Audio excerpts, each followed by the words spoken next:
This is the Relevant Podcast.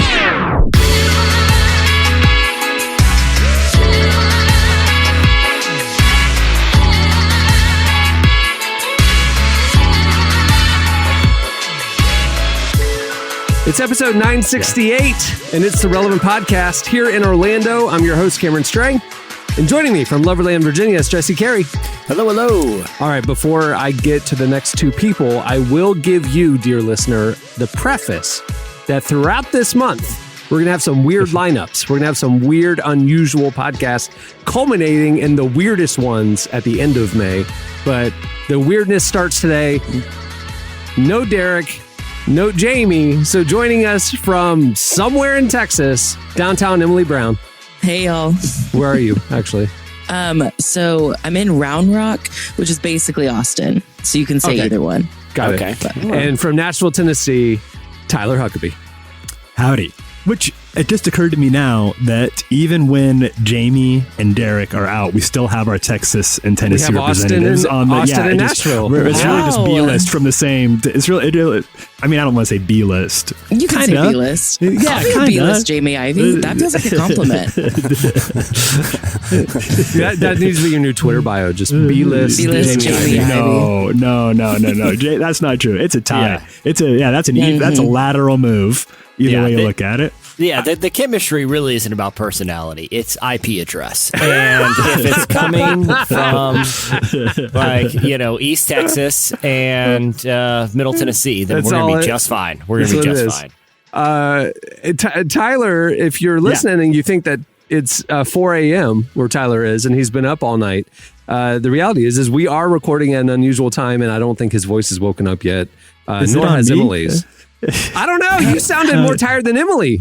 Yeah, I am trying my hardest right now to sound like super peppy awake, which I don't know if I ever sound like that, but I'm trying extra hard this morning just for the Relevant Podcast Tyler's got that morning gravelly in his voice that you get before you've had a lot of conversation with people. I tried to. I think like a lot of us today, I tried. I came in hot, trying to getting myself into mid, because usually we record around midday. We're kind of a noon. This is kind of a noon podcast. Yeah, and you can tell the difference when you're listening to. I don't know how those, because I haven't listened to morning radio, morning talk in a long time, but.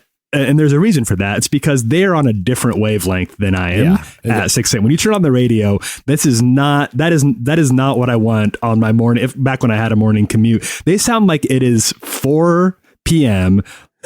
on a Friday. They just got out. They're landing. They're at happy hour down at Chili's, getting themselves Mad Dog in the dude. Yeah. It's like, what is this? Yeah, it's like they either are just extreme morning people or are using cocaine. Maybe first thing in the morning. Or both. No, but I've kind of too. I no longer, when I was in high school or whatever, and just before school, I would listen to it was like Man Cow or Tommy Rumble or that kind of stuff, and you do really appreciate the energy level that they bring. But now it's like I'll listen to Up First or New York Times The Daily. But here's what they do, because those shows have to be produced at 3 a.m. They're putting them together.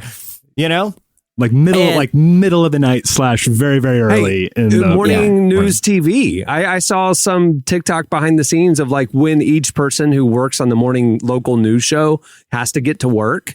And it's literally between midnight, 2 a.m., 3 a.m. that everybody has to be there. They're working through the night to bring us. Yeah. So they are at 4 p.m. energy, right? They've been up for them, 7 hours. Yeah. They're like, good morning. They started doing something at the beginning. I think it's of The Daily, but or MP of Up First, which is, now before the news starts, there'll be a little bit of banter between the hosts that the engineer captured, little cutesy stuff.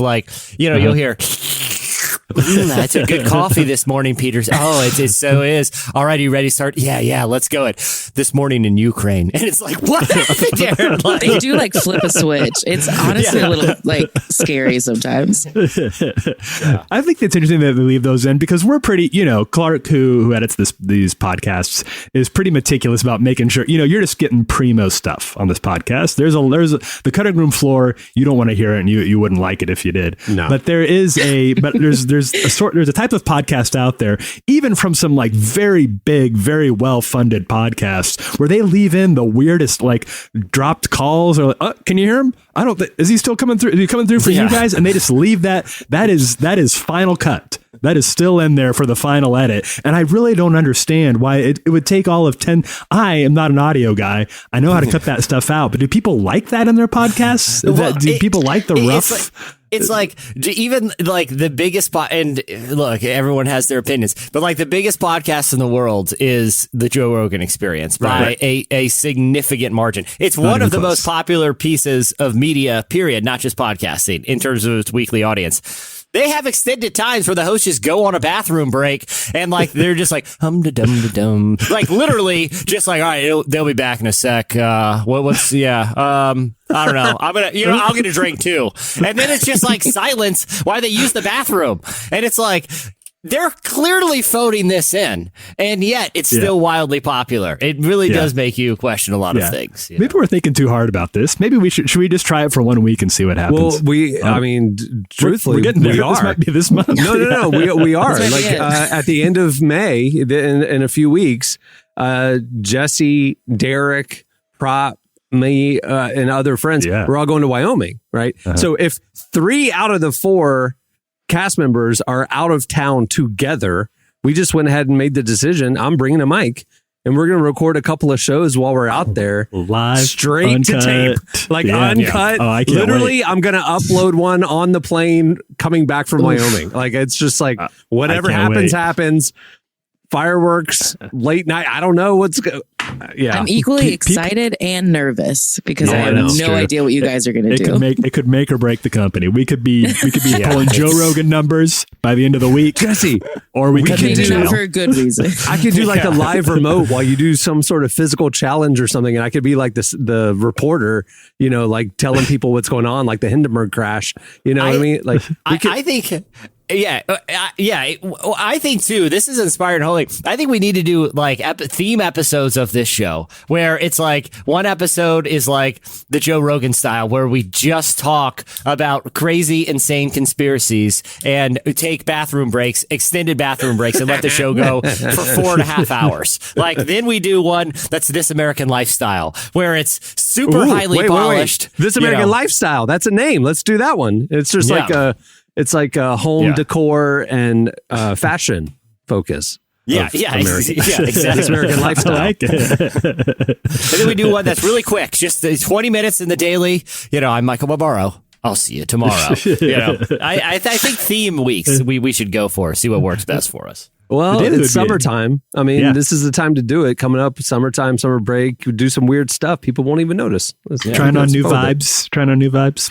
Well, we have a very important show for you today, actually. There's been a lot of news in the last couple of weeks about the Supreme Court leak, about the Roe V Wade decision possibly getting thrown out in the coming months, and a lot of discussion's been happening. So we wanted to dive into that conversation too. Joining us is Karen Swallow Pryor. She's a professor and author, and it's a great. Tyler talks to her, and it's a fascinating conversation that you don't want to miss. Yeah, I think what I told Cameron was there's one person I want to talk about this to, and that's Karen Swallow Pryor, and I was glad she was able to get on the phone with us. So looking forward to sharing that conversation. We've obviously been covering it and publishing think pieces and all these things at relevantmagazine.com, but here on the podcast, we thought it was important to discuss as well. Also, we have at the end of the podcast, this is usually the episode where we have your feedback, but because we're recording at a weird time, we do not. So I have something else up my sleeve, and stay tuned right now. It'll be Relevant Buzz.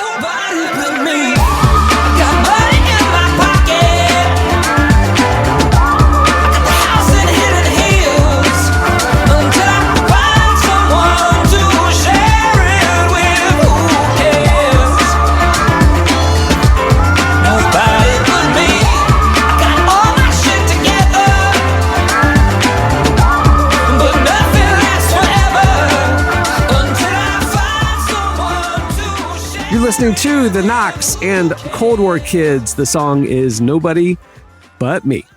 Today's podcast is brought to you in part by Mercy Ships. Globally, 5 billion people lack access to surgical care. In sub-Saharan Africa, there's only one surgeon for every 200,000 people. Mercy Ships provides free, life-transforming surgeries for people who have little to no access to medical care. They help the blind see, straighten twisted limbs, remove deadly tumors, treat cleft conditions, and so much more. With state-of-the-art hospital ships, they provide safe surgery to children and adults living with treatable conditions, and it's completely free of charge.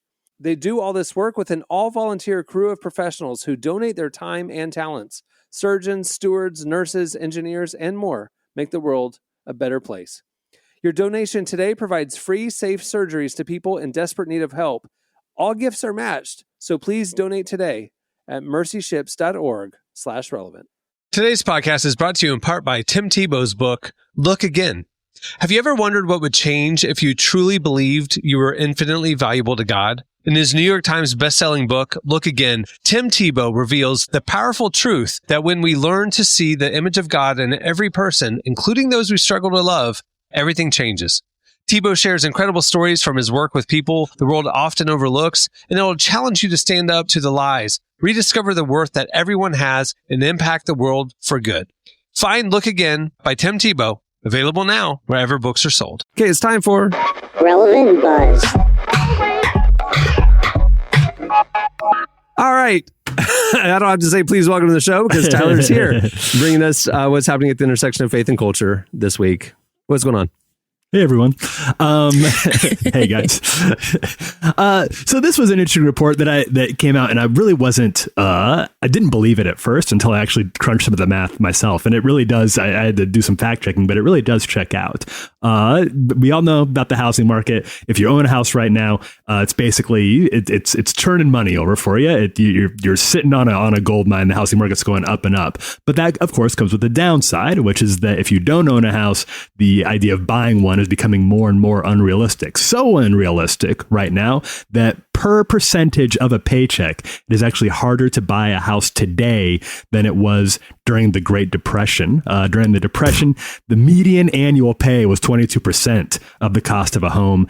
And now in 2022, it's 14% of the cost of a home. So the average American right now is finding it more difficult to find that upward mobility of owning a home than they did during the famously difficult economic disaster back in the 1930s. And that's not going away. You know, I think it's easy to think a lot about if you're a homeowner, this has been a really, really good thing. But if you're not a homeowner, and if you're just looking at the general market, this is getting unsustainable very, very quickly, because it's not like rent is getting any easier to afford either for people who aren't homeowners. So it's a troubling study, and it's not going, this is going to need to change. You know, what's funny is I read a lot of economic news, and, you know, some people who are saying, oh, prices will come back down like they crashed in 2009, you know, that kind of stuff. And that's not the case. That recession was because of a housing lending bubble situation. That's not what this economy is. So while probably the ascension of valuation, 30-something%, 20%, you know, probably will level off or plateau completely, the prices probably aren't coming down. But, you know, what's funny is I saw a meme of somebody making fun of the Dave Ramsey approach to finances. Who Dave is like a hardcore 20% down, do not buy a house until you have 20% saved up. And like there was some like mid-20s, you know, kid, you know, talking about, you know, 5 years ago, he and his wife started like saving for that 20% down, and now that $375,000 house they were saving up to buy is now $650,000. And so it's just like what you were saying, like the price just went so crazy that it's out of reach now. What was hard to attain is now nearly impossible to attain unless you already own a home, which is a really sad situation for, you know, younger buyers. Yeah. Nothing against Dave Ramsey. Like, obviously, he's been very, very helpful for a lot of people. Getting people out of debt. It's just there's, you know, there's programs where you can do 5% down or 10% down. You know, he was like, no, don't play those games. 20%, you know, that kind of thing. A little bit antiquated in terms of like what it's actually like to buy a house today if you don't already own one, or if you don't have a lot of inherited wealth, things like that. Yeah, it feels out of touch, right? Yeah. Like, I have a lot of friends. Yeah, like we talk. You know, a lot of them want houses because we all live in apartments, but they're like teachers or in ministry. And so those are not the most, financially lucrative businesses. And so they are in these homes, and it's just really hard because there's still this mentality, I think, of like, oh, if you just work hard and you like have a good job, you'll be able to get a house. And it's like, that idea is just like we're saying is getting farther and farther away from everyone. And, it is frustrating being one of those people that's like, I would love to have a house someday, but it's like, I have to realistically think, is that actually going to happen for me? And that's like a scary thing to think. Like, we always grow up with this American dream that like we'll own a house and, the little picket fence, 2.5 kids, whatever. And it's like, I just don't know if that's the reality anymore with like the state of things. One day your parents are going to die and they have a house, don't they? They can give it to you. Well, okay, morbid. My parents actually don't have a house. Really? Well, sorry, they're not homeless. So they sold their house and they are living in an apartment because it's a really great time to sell your house, terrible time to buy. And so they're trying to downsize into just like, because my brother and I, we both don't live there anymore. They don't need that big of a house, but everywhere that they're looking, because they want to stay in the area, everywhere that they're looking, the smaller houses are basically what they paid for the big house that they just moved out of. When we first moved in like years ago.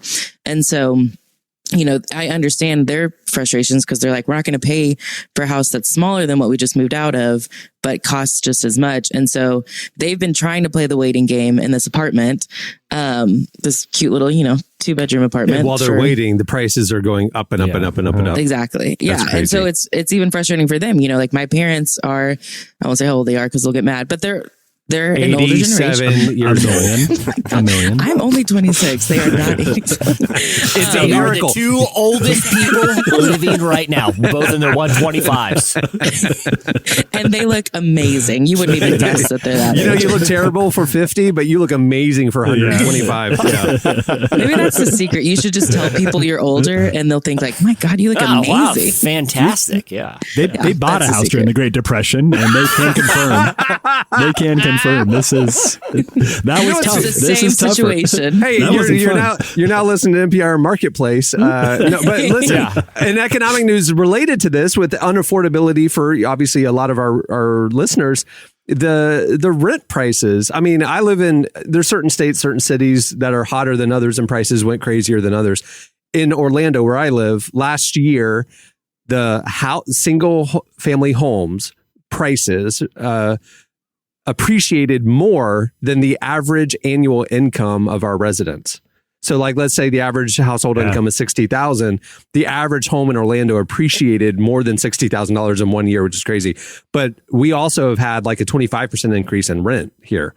And we read this thing. I sent it over to Tyler. I read this thing that one of the reasons why rent prices are going up is obviously it's this horrible Venn diagram of like supply chain issues and population shifts, and and they just couldn't keep up, and then the economic challenges with COVID. But now a major factor is that 20-somethings, 18 to 29-year-olds, are moving out of their mom and dad's house. And so a year and a half ago, in the height of COVID, there was more 20-somethings living back at home. They had all moved back home than I think ever in history, or it was like since the 1920s or something, some crazy number. Like it was the highest number ever of 20-somethings living at home. Well, now COVID's over. They're going back to normal life. They're all moving out and they're all trying to get apartments, which is supply and demand. So like there's this huge surge of new people looking for apartments with the shortages and whatever. And that's why prices are up 30% and making apartments unaffordable, which is insane. Man. Like in our city, the average 1-bedroom apartment is almost $2,000. I know that's different in New York and other bigger cities, but we're just like a normal city. Yeah, $2,000 for a 1-bedroom. I was paying $500 for a 1-bedroom 15 years ago. That's crazy. So move the show along. We're gonna do a little. We're bringing back a little bit of red carpet. Tyler Huckabee's red carpet reporting style from back in the long time ago. The celebrity gossip column. So we had This American Lifestyle. Then we had Marketplace, and now we're going E-News.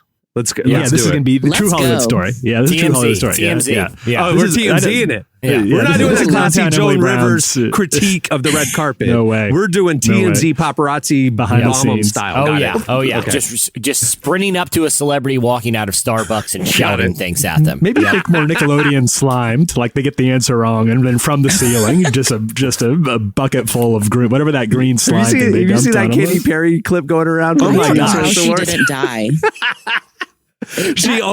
She opened the box to announce the winner at the Nickelodeon Kids Choice Awards. Yeah. And it's like some box she had to pull the name out of. And when she opened it, this clip is going around, it's from 15 years ago. The slime, the Nickelodeon slime thing shoots at her face out of the box like a Probably fire like hose. 100 miles per hour. Like a fire It's so hose, fast. and knocks her back like 20 feet. Falls. It's It was a insane. murder attempt. It looked like an assassination attempt. Like it gave looked her like somebody whiplash. wanted Katy Perry dead. But what if she had been like seriously injured? And it's like, oh, it's such a tragedy about Katy Perry. Got slime blasted to death. Yeah. I mean, think about it. Her life is her throat, you know? And Yeah. like this thing snaps her head back. It hits her face so strongly. It's insane. Yeah. So that's more of the news where we go. That's kind of where this one's coming from. So this is coming. We've got news from a beloved franchise around these parts, the Fast and the Furious movies. They're working on Fast 10 right now. This will be part 1 of the 2-part finale to what I think they're calling the Fast Saga right now. And this is, I think, just by itself, even just one of the weirdest franchises. It started out as this really low level, just Vin Diesel and Paul Walker doing a little kind of like buddy cop, good guy, They bad were guy. stealing DVD players like the first one. Yeah. Like we've gone from knocking He off went and to like space last Now year. Ludacris wrapped his car in tinfoil and went into space with Flew into it. space. If Yeah. I love it. if they don't go back, if they don't like develop a car time machine and go back to medieval times for the next one, I'm going to be very It's like disappointed. Back to the Future 3. Like, Yeah. But for real. They go, yeah, and they're suddenly like driving hot rods in like a chariot race in ancient Rome. That's what we want. Just give the people what they want. We've suffered through 10 of these. Okay, just let us get time travel or a multiverse. Just dive in at this point. Let them enter the MCU. Let them enter Jurassic the Park MCU. crossover with Vin Diesel and Chris Pratt chasing down a Tyrannosaurus Rex on a rocket fueled car. Okay, so that's that movie. That's not really this. I could talk about it for a whole slice. If they panned out of a scene and Vin Diesel is just blasting down, some mountain road and it zooms out and Thor is next to him in the passenger seat getting ready for a mission, I think everyone would just be like, "This, all right, sure, why not? Let's do it. We're in. I would love that.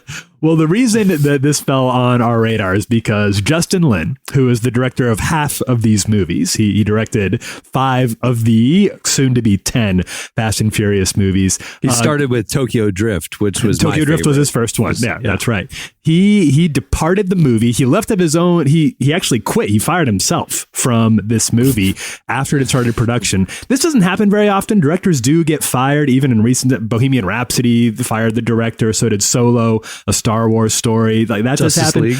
The Justice League, of course, a director usually does not self-leave from a movie. That's pretty rare. But according to him, he left over his mental health. There'd been a lot of push and pull with Universal. They had a lot of different ideas about what the movie was supposed to be like. There was a lot of clashes with Vin Diesel, which, based on some celebrity gossip, maybe isn't that unusual on movie sets to have some and Vin's a producer clashes on with the Vin Diesel, franchise. and so Vin Diesel obviously can overrule the director on this. Yeah. But eventually, what he ended up saying, according to numerous sources to the Hollywood Reporter, this movie is just not worth my mental health. Apparently, some of his crew wanted to walk off with him in solidarity. He encouraged them not to, said he thinks they should stay, see it through, get their paychecks, make sure everybody's good. He was very, very gracious in his own statement about how much he loves the franchise, the fans, the crew, even the cast. He didn't say anything bad about Vin Diesel, although that does seem to be the inciting factor. But to me, a good example of somebody who knows that sometimes you just got to cut and run for your own well-being, and he definitely did that. You know what though? This is what's happening in the workforce, and with our audience. It's like Exactly. there's such a shift. They're talking about the Great Resignation. It's people saying, you know what?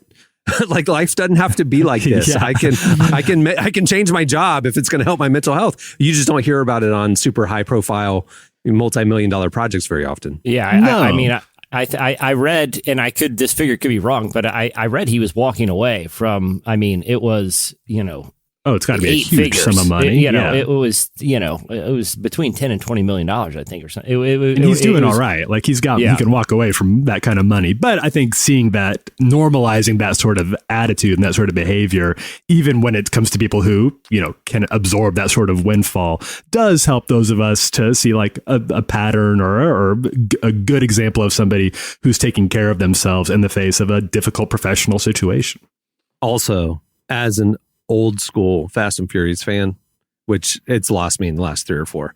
Like this whole thing of can't the relate studio has a lot of opinions. Vin Diesel had a lot of opinions. All this groupthink stuff that perfectly explains the last 3 movies to me. Like it's a whole bunch of bad ideas in groupthink and compromise, and there wasn't a clear vision. Best ideas. Well, get this. Go back to Tokyo Drift. Tokyo Drift was arguably the worst one. No, wasn't that a completely different cast? Too? Yeah. Yes. Vin Diesel's in it for like 2 minutes. It does have Han, who's one of the best characters, but other than that, like, it shocks me every time you say it's the best one. I loved it. I mean, this is true. This is from that same Hollywood Report. Apparently, the way the stunts work is the script writers this is while they're shooting, during production, they bring Vin Diesel a list of possible stunts they could try to pull off, and he just goes yes and no to each idea they come up with, and whichever one wins, they have to then find a way to justify it into the plot. That is according to the report. All right, here we go, Vin. We can have you slide around a corner in a Camaro, jump out, fight a bunch of bad guys, jump in a truck and drive away, or we can drop one of these cars from a spaceship. Which one do you want to do? Hey, Vin, see those both? 2 really tall skyscrapers that are fairly close to each other? What I could jump a car from one to the other. Well, that doesn't make any sense with the story, but that would look cool. Okay, let's do it. And then you just have to stitch a story together around the jumps and stuff. Come on. At some point, they're pitching a stunt, and Vin goes, "Let me stop you there. I'm going to add something. Nuclear submarine. You guys figure it out." And then it's like, all right, we'll do it. So Vin, we can like do this floating thing. Oh, that's cool. What if it's in space? Okay, that sounds great. How do we get it? I hate this. I hate knowing this, Tyler. I love it. I love it. No, I love it. Okay, I have this theory that at some point over the last 10 movies, Vin Diesel started believing that he actually was Dominic Toretto. And I'm curious, what movie do you think was the one where he was like, I'm actually Dominic? Like, what in the franchise, when do you think that switch happened? Fast Five. It's Fast 5. That's the answer. It's 5. I agree with you. It's like after 5, he took himself way too seriously. You could tell he thought this was serious cinema or something. You know what I mean? Like, and he's right. It is serious cinema. and to his credit, there's nothing like this. Like, there's nothing that touches this. but here's the thing. I felt like Fast built up. Back in the day, Chad Michael Snavely, our old producer, and I went to opening night of 6. We were there opening night, pre-bought our tickets. We were there. Yeah. Packed theater. I'm telling you, there's a buzz in the audience. And then like, the movie starts and all of a sudden the logo hits the screen. I'm telling you, the place erupts in cheers. A guy started running around the theater. Like, it's just like everybody was so hyped for how stupid and crazy and awesome this is going to be. After 6, it just lost the plot for me. 7, 8, 9 have been terrible. Well, the way Tyler's describing the writing process is the writer's room is basically Vin Diesel in a room with a bunch of Matchbox cars. And he goes, check this out. Like, just with Matchbox cars everywhere. All right, that's the movie. And then this one goes like this. Literally, a little kid with a matchbox going, now it's going to go to space. And like, but the little kid is Vin Diesel. Vin Diesel is playing with Matchbox cars, and now that's a movie. And then the plane comes in. Yeah. What if it jumps from one tower to the other tower? Pew, pew, pew, pew. Smashes through the window. What if it's pulling a vault through the streets of Miami on a That chain. one was cool. That one was cool. The script is literally just photos of Vin Diesel playing with Matchbox cars. Like, all right, here it is. What are we guys. shooting today, director? Well, let's do this Polaroid. Just a bunch of Polaroid stapled together. Got the new script in. Hey, guess who's going back in time? I mean, Bust Vin out the Diesel. old Lego castle. Yeah, Vin Diesel has Matchbox cards racing dinosaurs, so we just have to figure it out. He blended his Lego sets, and he has the dinosaurs in the castle and the cars. I love it. Why are there vampires in this one? Because I had a vampire Lego set, so He accidentally bought a Harry Potter Lego set. And all of a sudden, that happens in the movie. All right. Anything else, Tyler? Last thing, this can just be really fast, but it is an interesting sign. Is it of an where- appropriate segue from Fast and the Furious to Karen Swallow Pryor coming up Could next? not be more appropriate. Yes. Okay, thank This God. is, well, we'll see.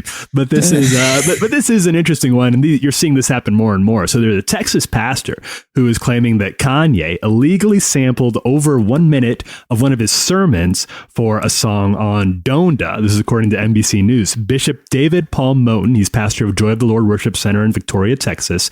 He filed suit against Kanye for allegedly using 70 seconds of audio from a sermon to create the track Come to Life. Now, that 5-minute song opens with the voice of a pastor in mid-sermon before Kanye goes on to rap about his faith and, about the pain that he's going through after the divorce and trying to move forward. It's a good song. I mean, it's a positive song, but it is, according to this pastor, he did not have permission to use that. And this is just another, we see this a lot now, what the sort of wild west of sampling right now and how many things you can pull from and what are the legal rules around that. And the laws are still trying to catch up with the rate that hip hop and especially somebody like Kanye is going. And so we'll have to see where this comes from. But it does look like the pastor does have a good case here and could end up with a good chunk of money.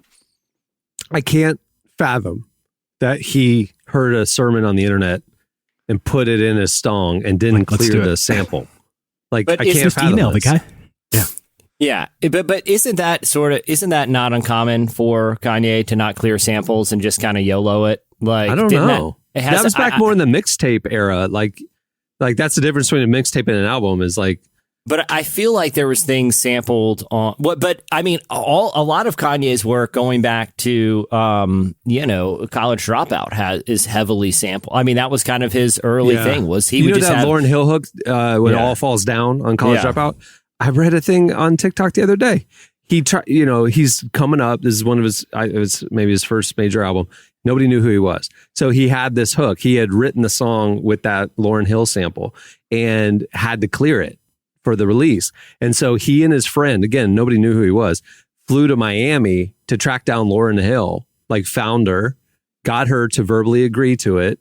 And then so he goes back and then she changed her mind a few days later that she didn't want to clear the sample for the song. So what did he do?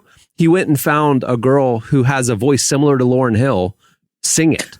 And so the vocal is not Lauryn Hill. It's this other woman impersonating Lauryn Hill on the song that got ultimately released. Like, I didn't know he that. should have just done that with the sermon. he was like hedging yeah, exactly, right? You like what that dude says, just get your friend to recreate it, right? Yeah, just say something round about this message. Yeah, I mean, yeah. If you need any inspiration, call Vin Diesel. You can He'll say something nice about family and probably time travel. So All right, well, that's Relevant Buzz. There's a lot more where that came from. Check out relevantmagazine.com and your daily web browsing. A lot of stuff going on these days. It's been fun reading the site. Stay tuned. Up next, Karen Swallow Pryor joins us. Cause you are complacent to every little crime that I committed. Cause you hold my mystery. Yeah, every time I see the night space.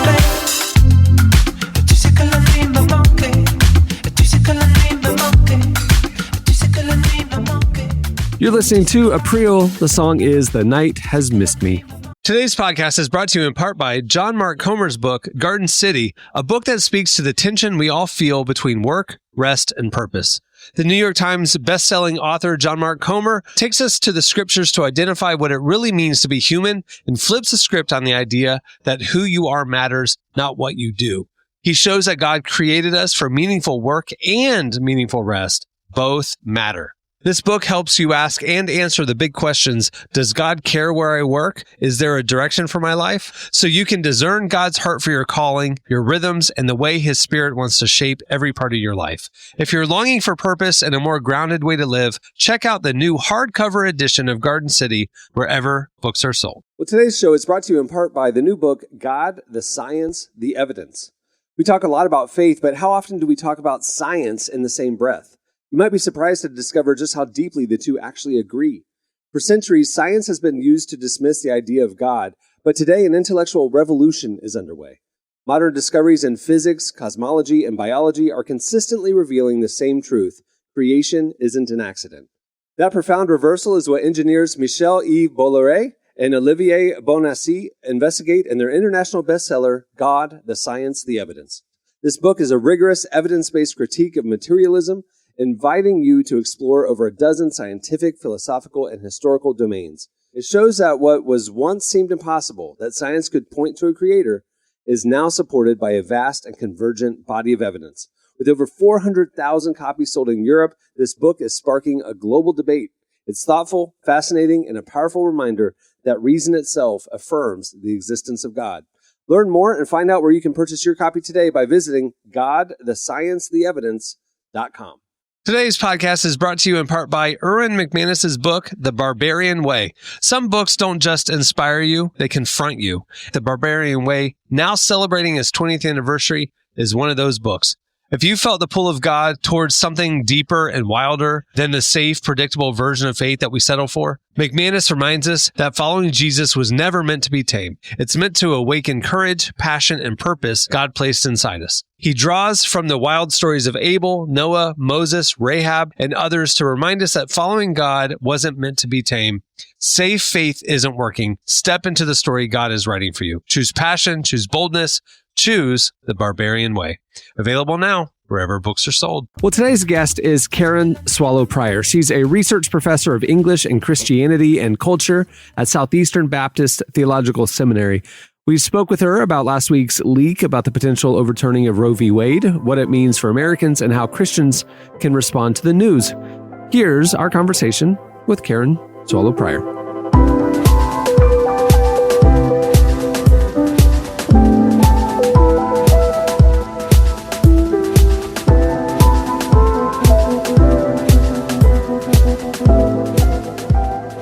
Just to start off with, do you mind giving us a quick overview or survey of the work that you've done in the pro-life movement over the last few years?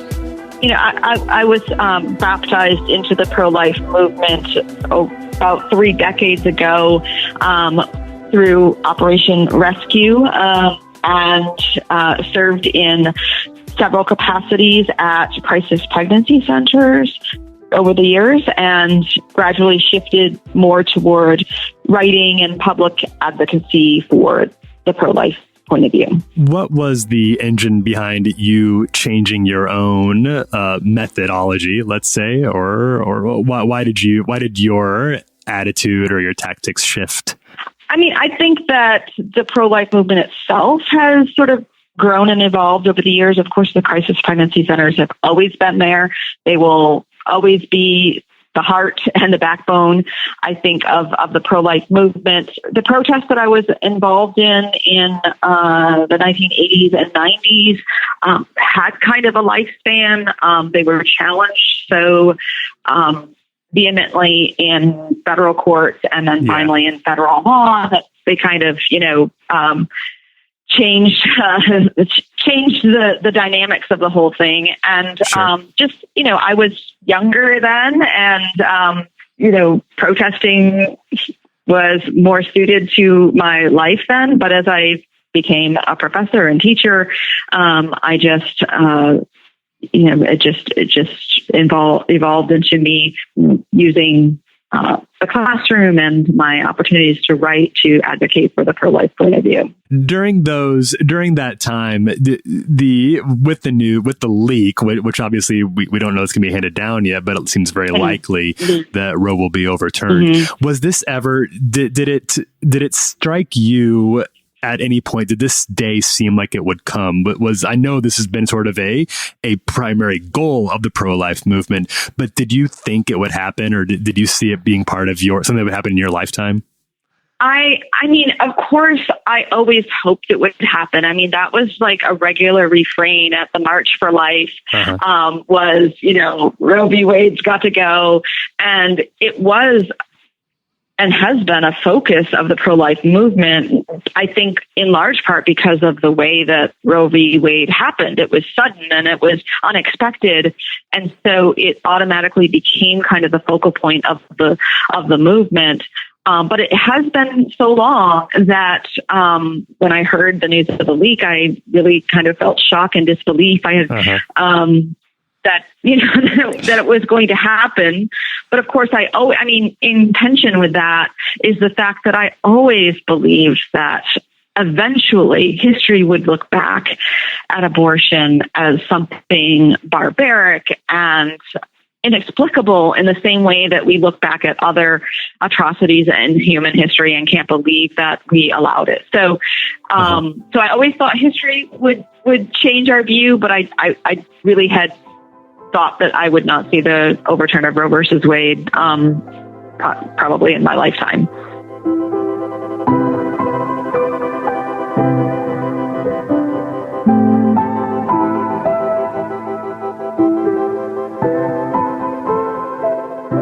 Did you, in your mind, was there an idea that it might fall more out of public favor before the law actually changed? Because it still remains, obviously, depending on which study you're looking at, 50-50 or so, depending on here in the U.S.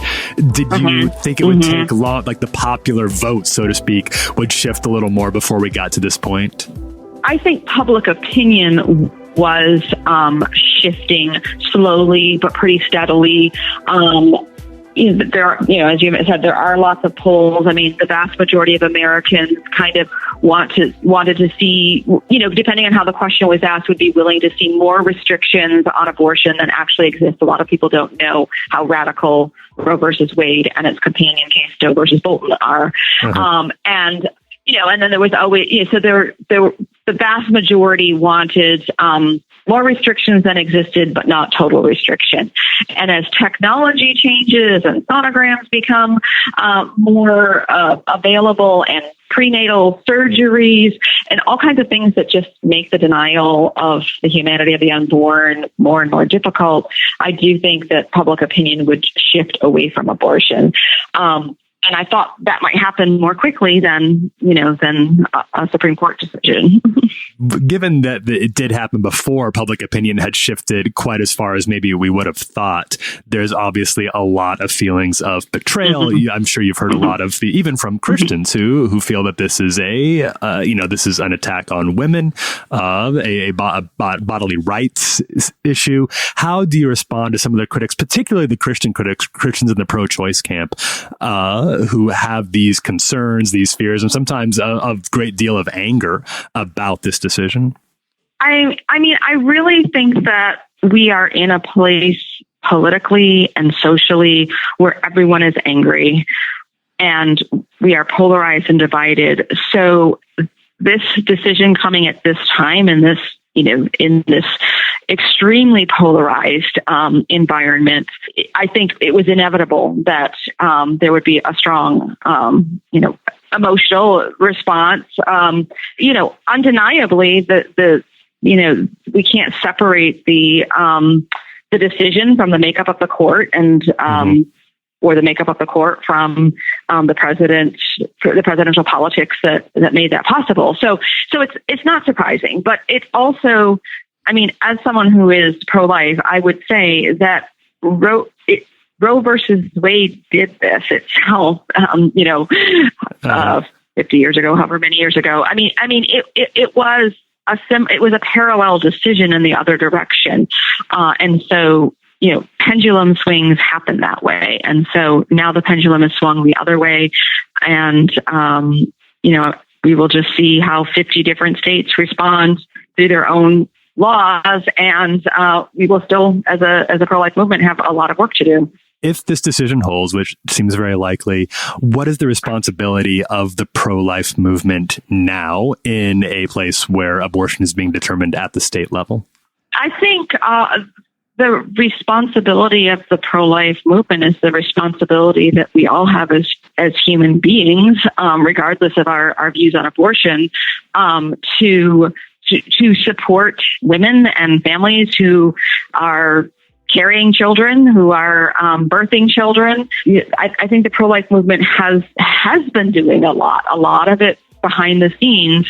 Again, I'll point to the crisis pregnancy centers, and now is an opportunity for more of that work. And also, and this is sort of an untold story too, there are a lot of centers around the country that are offering the whole range of healthcare, not just reproductive healthcare, but pro-life healthcare for women across a range of services. And so I think that's a possibility. And I mean, I don't see the responsibilities changing. I just see them increasing, not only in a responsibility, but even an opportunity.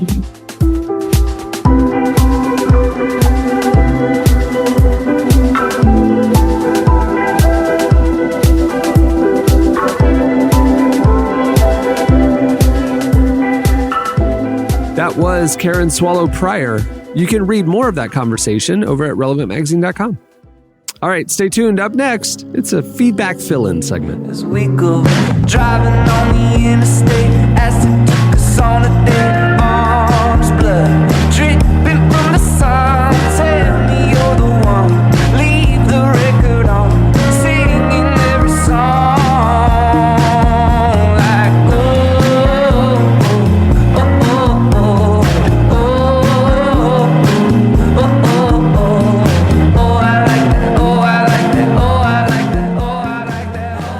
You're listening to Mount Joy. The song is Orange Blood. Okay, well, normally this is where we would do your feedback, and we will do your feedback. Some of these shows coming up this month, we will do a question of the week and whatever, but some of them we won't because there are going to be some unusual recording going on. So this week, instead of your feedback, I figured I'd bring some table topics to the cast. This is I don't know that we've ever had this grouping of people on the podcast. I don't think we have. There you go. I don't know if I've ever done table topics. So as a dynamic, we need to get to know y'all as a grouping. So that's a good point. Here we go. That's a random selection of table topics. These are questions that I have not checked beforehand. Here we go. Which celebrity would you like to spend the afternoon with? Emily, we'll start with you. I actually need some time to think about this if I only get one celebrity. It's not Taylor? It's Taylor or Harry. Taylor and Harry and Harry. And Vin Diesel. Like there's so many people I need to No. You cannot put an afternoon with Taylor Swift in the same category as an afternoon with Vin Diesel. I have questions for both of them. Yeah, but I feel like, real talk, I feel like the Vin Diesel, you're going to be telling that story for a way longer time. Taylor Swift appears to be a relatively normal, well-adjusted, just wildly successful person whose day-to-day life is glamorous, I would assume, but not something that you're going to tell your grandkids about that afternoon. Vin Diesel, Lord knows what he's getting up to every afternoon. Like, it's like my choice would have to be someone like in the Nick Cage sort of realm, where you're just like, I'm going to have great stories for the rest of my life. It would be like, I'm going to kick it with Dog the Bounty Hunter today just to see what happens. You know, like someone just off the wall that you're going to have that story forever. Because it's like, yeah, I hung out with, Tom Cruise for the day. We went to the gym, ate a meal with a private chef, you know. I was thinking about like a nice afternoon and like fun conversation, things like that. John Mulaney would be fun. Barack Obama if I only get would be one fun. afternoon with him, I want to go crazy. Yeah, if you're talking like a lifelong amount of stories, you're right. You got to go crazy. Look, we've done so many. Everyone on this podcast has done so many interviews with famous people for extended conversations. It would basically be like that, but a little bit more casual for an afternoon. We've all done that. I want to go into the Thunderdome with someone who I am going to walk away with the greatest stories of all time. You know what I mean? That's who. Like even someone who's just not like an obvious pick. Like I was at a restaurant the other night and the NFL draft was on one of the TVs and it was in Las Vegas and they had Wayne Newton come on to announce one of the picks. Okay. He looked fantastic. He's somehow stopped aging. But I want to know what that guy's life is like. Does he just live at the top of a casino in Las Vegas? What is Wayne Newton's day to day? Sure. I'm sure he has an estate nearby. You know what I mean? One of those big compounds. Yeah, but he's probably covered in white tigers and moats and weird stuff. Sure. Yeah, that's what it is. That's the afternoon you want. You're envisioning Mike Tyson from The Hangover. That's what. But it's got to be weirder. I'm sure he would come out in some sort of robe and greet me, and we would just he would have fancy things that I didn't know existed. An afternoon at Wayne Newton's compound is such a better story than having coffee with The Rock one day. Give me Wayne Newton's compound any day of the week. I think that's I'm with you guys on this one. I'm remembering a interview with a Rolling Stone veteran whose name is escaping me right now, and they asked who was the craziest of all the rock and roll guys you've talked to, who partied the hardest, who took you to the limits of your time with them, and he said absolutely without a doubt 100% James Blunt. You're beautiful guy, because that guy was famous for 5 minutes and he milked it for everything it was worth. He's still famous, dude. I follow him on Twitter. He's pretty good on Twitter. He's an entertaining social media follow. Yeah. So I think he's self-aware. You know what I mean? That's what I like about him. He knows he's the beautiful guy. Yeah, he doesn't make fun of himself, but he's in on the joke, which is enjoyable. But when somebody's a cultural shtick, who are they? I feel like Nick Cage is in on the joke. Nickelback, we learned, is not in on the joke. So the Eve 6 guy is very much in on the joke now with his Twitter presence. Is always making fun of himself as being the Eve 6 guy. So, but I do think new fame, follow the Eve 6 guy. I need to follow. Oh, he's great. Oh, Eve 6 is great. It's a great follow, and he will burn other rock stars from that era savagely. It's beautiful. Yeah, what's his name? It's just Eve 6. Oh, okay. I literally had to Google Eve 6 guy on number Twitter. 6. Yeah. He's a great follow. So I think somebody who's just got famous is aware that they've got 15 minutes and they're going to run the tank until it's empty. They're going to go that would be that. So I think either Wayne Newton, old weird fame, or brand new. I don't think Machine Gun Kelly is my answer, but dude, somebody in that realm who's right now you're just going to go as weird as possible. First of all, Eve 6 on Twitter, the name that it shows is Occupy Alternative Rock. Okay, that's number one. Their Twitter bio, Christian band. Yeah. Their pinned tweet, pretty sure we're going to be huge again. He's gone very... It's great. He's done back and forth with it. He's shared relevant stuff because he was doing a back and forth with, was it Reliant K maybe? Or one of those bands, somebody like that, somebody like Reliant K. And we tried to do a deep dive into why he was tweeting about Reliant K, and he shared the whole story with us about his one weird afternoon with Matt Thiessen. I think that they ended up hanging out together. One afternoon and you get stories. Afternoon. That's it. Yeah. Yeah. Go for the weird afternoon, not the famous one. Yeah. All right. Completely different type of question. Here we go. If you're feeling low, what is your trick to feel better? Oh. If you're feeling low, what's your trick to feel better? And don't say drugs. Oh, well, never mind then. Okay. Option B. I watch one of my top comfort movies to make me feel better. And I have done this on multiple occasions where I felt bad, and I popped in The Goonies because I do own it on DVD. And that every single time makes me feel better. So that's my trick. That's a good one. Goonies is a good one. a movie that came out 10 years before I was born, but I absolutely put on a worship playlist. Like, in fact, this morning I was listening to the relevant worship playlist on Spotify. I pray too, and I read my Bible. That's me. Hey, if I'm being serious, worship playlist. Yep, I mean, hey, if you want to bow to the altar of Goonies, I understand, but I give my cares to the Lord. Yeah, I give to charity. Nothing lifts my spirit. Serving others, I go down to the soup kitchen. I go to the soup kitchen and then I bust out some of the original Greek text and just really try to dive in. Casual afternoon. Call up my old Bible professors at Moody and just talk theology and stuff. No, but real talk. This sounds weird, but I've done this before. I will turn on, and I've mentioned my love for The Office many, many times. It's well established. But I will turn on Scott's Tots, the episode that is the cringiest of them all. And I think, man, you know what? At least my day is not going like this. Like in light of Scott's Tots, you can't have a bad day. It's like no one's having as bad day as that. And honestly, you get done watching it, you're like, okay, my afternoon's not going to be that bad. I can't watch it. It is literally one of the few pieces of Office material that I just can't handle. And so this past week or last week on the site, Emily found a story about a real live Scott's Tots where a third grade class was promised, the entire class was given college tuition, right? Mm-hmm. And so she's like, hey, I'm going to post this slice. And so I threw a graphic together for her. And so, of course, she said, can you get me a picture of Scott's Tots to go with this actual news item? Great. Yeah. Well, while I'm Googling Scott's Tots, I see this article where the writer and one of the producers on the show, BJ Novak, who's Ryan on the show, BJ Novak, who wrote that episode, years later apologized to America for that he wrote the cringiest, most awkward piece of television probably ever made. No, and he literally was like, he's struggling with it. The fact that like people hate that episode so much. It was so funny to me. I think that's a shame because I think it'll be, I'll say this, it's one, and I know we've talked about this, but I know it's one of the most polarizing episodes, but it's also arguably the most memorable. You never forget that. Wait, did Tyler answer his? Two things immediately come to mind. The first one is, and this is true. I probably do this every day at some point. A slice of toast with peanut butter is like an instant mood boost, like instant oxytocin for me. It's a simple, easy.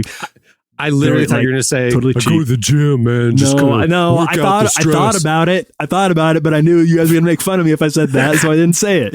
I think I would have preferred the gym over the slice of toast. I love peanut butter toast is my that's just instant. That's it. That's a hit in the that's like a sunshine on a cloudy day. Tyler, I'm sorry, man. We just got news that you owe $83,000 in back taxes. I know you're not able to pay it. They're going to repossess your house. You guys need to move out by Friday. Tyler's like, you know what? It's all good. Got to go get my toast real quick. Hold on. Just better than watching Scott's Tots.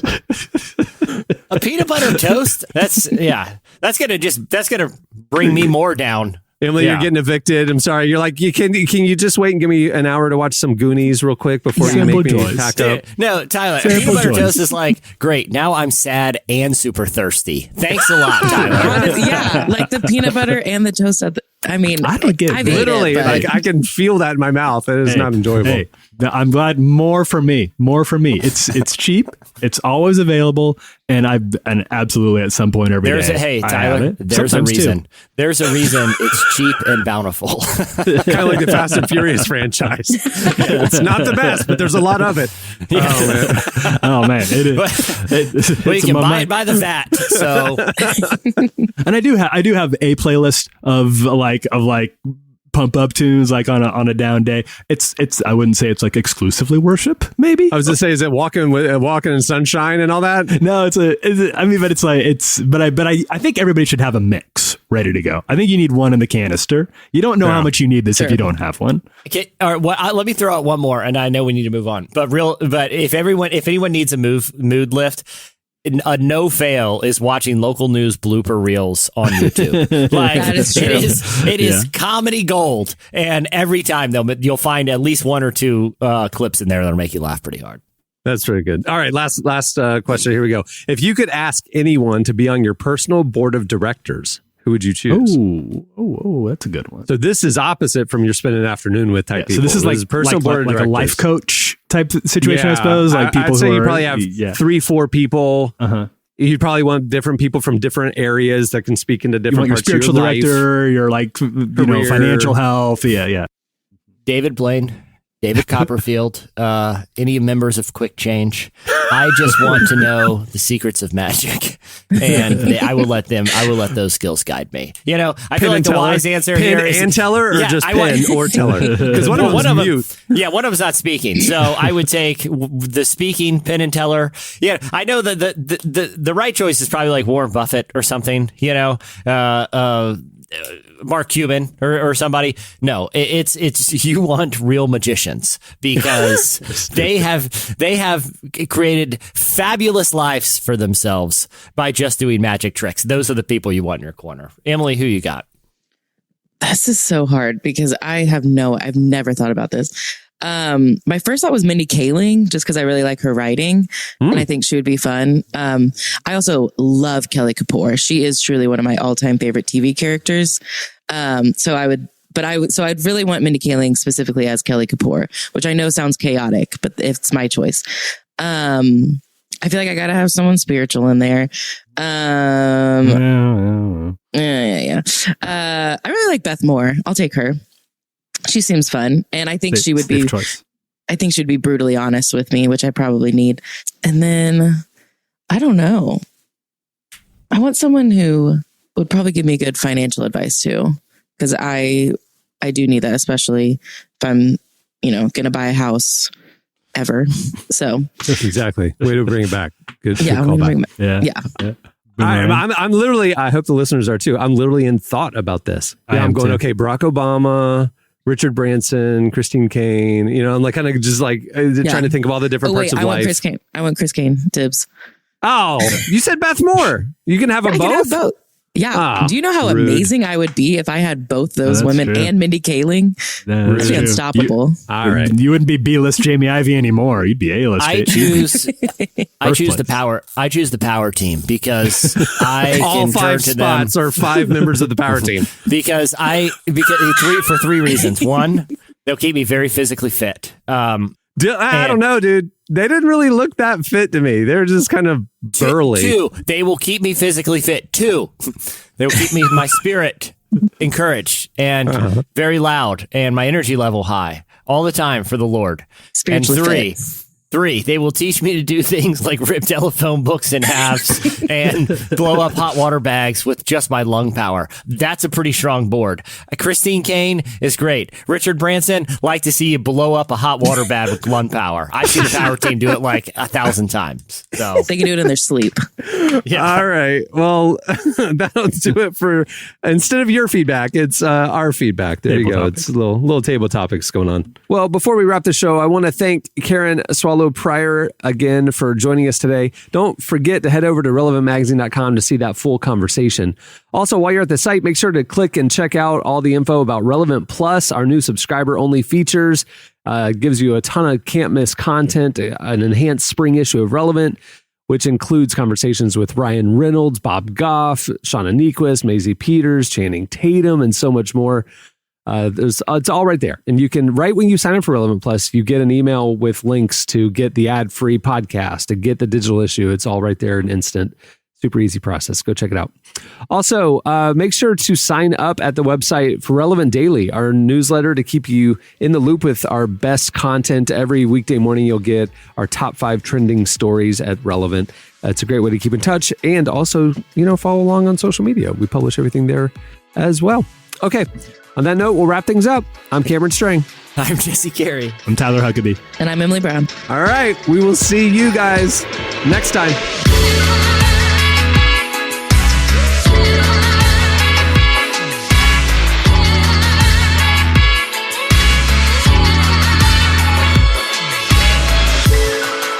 Thanks for listening to the Relevant Podcast. Check out our features, interviews, and news updates every day at relevantmagazine.com.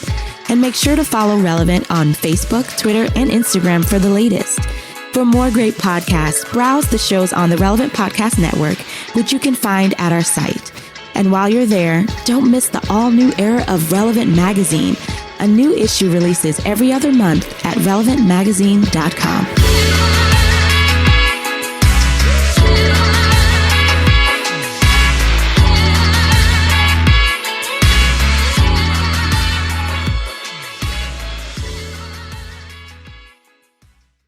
Oh, it's such a tragedy about Katy Perry. Got slime blasted to death.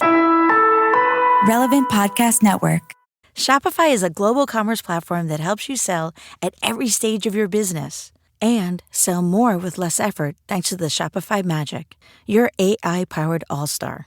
Sign up for a $1 per month trial period at shopify.com/redcircle, all lowercase. Go to shopify.com/redcircle now to grow your business, no matter what stage you're in. Shopify.com/redcircle.